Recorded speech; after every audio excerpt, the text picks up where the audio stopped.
Yo, what's up? Ayan, kamusta mga utol, and then welcome sa video na ito. So once again, this is pa yung kaibigan ni Kiko. So syempre, usapang pag-ibig na naman. Dahil ito, ang magiging topic natin sa video na ito is, if you do this, mababasa ka ng partner mo na patay ka sa kanya.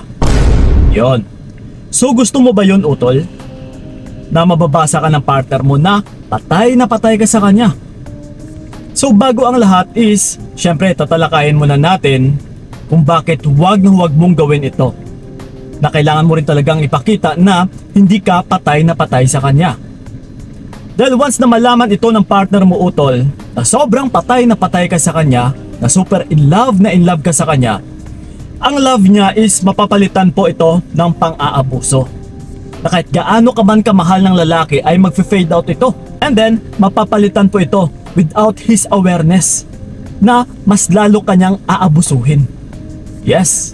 So ganun pa man mga utol, para maagapan nyo habang maaga pa ay iwasan nyo po yung mga gawain na ito, which is isa-isahin natin dito. Una sa lahat ay habol ka ng habol kahit niloko ka na.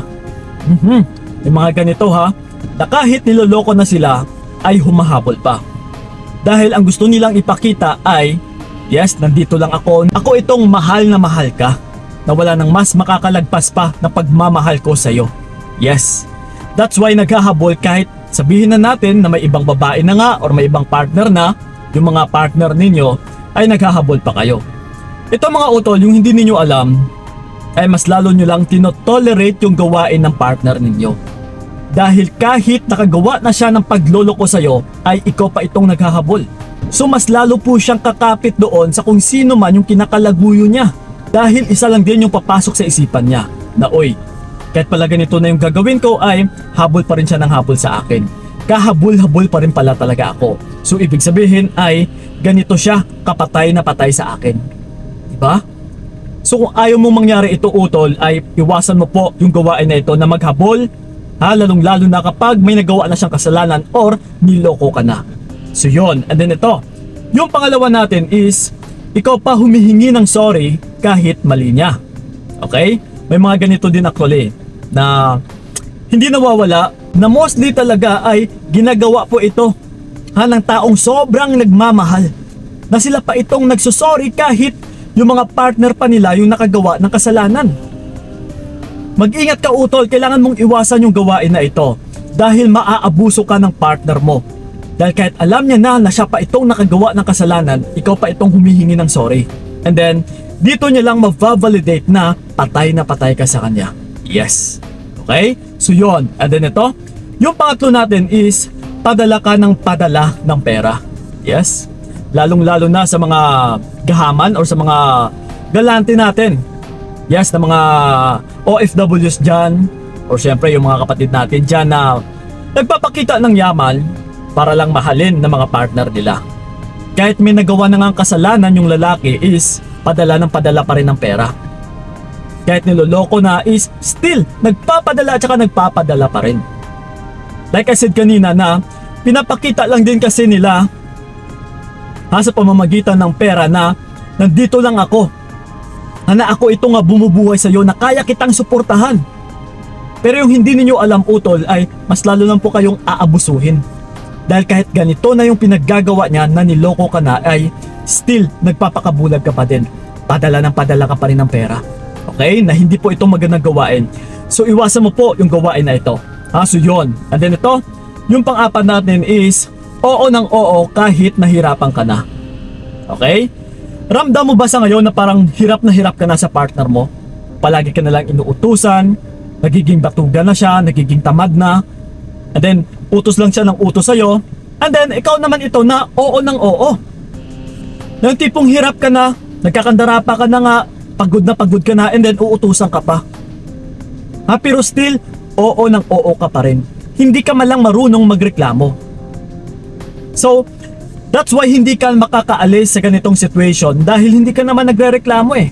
Mas lalo mo lang tinotolerate yung partner mo na okay lang sa'yo kahit pagod ka na. So again, mas lalo ka lang po niyang aabusuhin. So iwasan niyo po ito, yung ganitong gawain, utol, para hindi rin kayo maabuso ng mga partner niyo. Magreklamo ka rin paminsan-minsan. Okay? So yun. And then ito, yung panglima natin is kapag sunod-sunuran ka sa kanya. Yes, like I said na rin kanina, or bago lang nakakasabi lang natin, na kapag oo ng oo ka, or like sunod-sunuran ka na lang sa kanya, yung tipong parang nakadepende ka na lang sa kanya ka na lang din nakasalalay, sa lahat ng mga sinasabi niya, utos niya, or kahit sa pagdidesisyon na lang is, siya pa yung hinihintay mo. Na hindi ka malang makapag-decide ng para sa sarili mo, or na kung ano yung gusto mong mangyari. Ito mga utol, once na sunod-sunuran ka sa partner mo, ay talagang mas lalo kanyang aabusuhin. Mas lalo mo siyang pinatong sa pedestal, and then ikaw ito ngayon sa baba na nakatingala sa kanya. Okay? So ngayon, hindi po ito maganda pagdating sa relationship dahil pagdating sa relationship ay dapat pantay kayong dalawa. Nagtutulungan, nagbubuhatan. Hindi yung ikaw dito sa ilalim and then siya ito ngayon yung inaangat mo. Huwag ganun utol. Dahil mas lalo ka lang masasaktan balang araw. Okay? So iwasan mo po yung gawain din na ito. So yon, and then ito, yung pang-anim natin is nandyan ka pa din kahit may iba na siya. Yes. Kagaya na rin ito sa habol ng habol kahit may iba na yung mga partner ninyo. Yung tipong isang message lang ng partner mo sa'yo ay nagre-reply ka pa. Or palagi kang nagre-reply sa mga mensahe niya. Sa kung ano man yung pag-reach out niya sa'yo, sa pagtawag man, video call, sa pag-text ay responsive ka pa din. Nagpapahiwatig po ito utol na nandyan ka lang din kahit anumang mangyari. Na kahit niloloko ka na niya, na kahit nagsisinungaling na siya sa'yo, na kahit inapakan na yung pagkatao mo, ay nandyan ka pa din.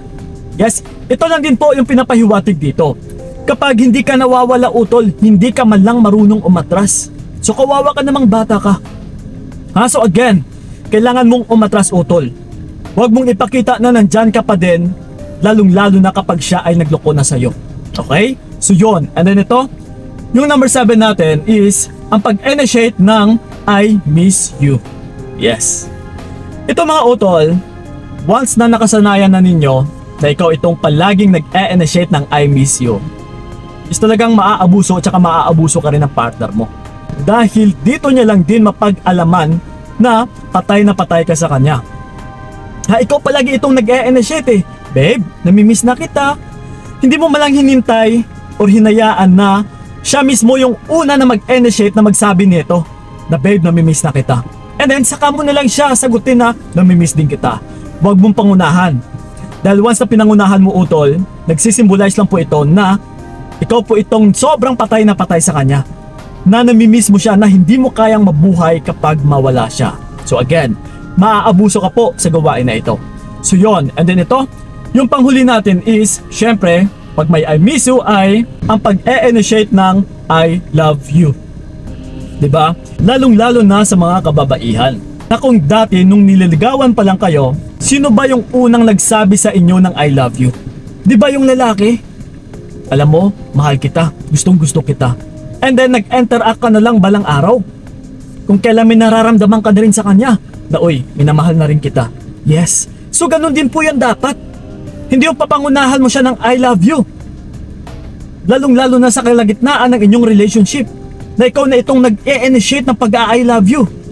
Dapat utol i-maintain mo yung level na ito. Na yung lalaki dapat yung unang mag-initiate ng I love you.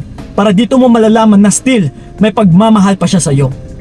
Hindi yung ikaw na itong mag-e-initiate and then hindi mo malang namamalayan na sinasakyan ka na lang pala niya sa pag-I love you mo.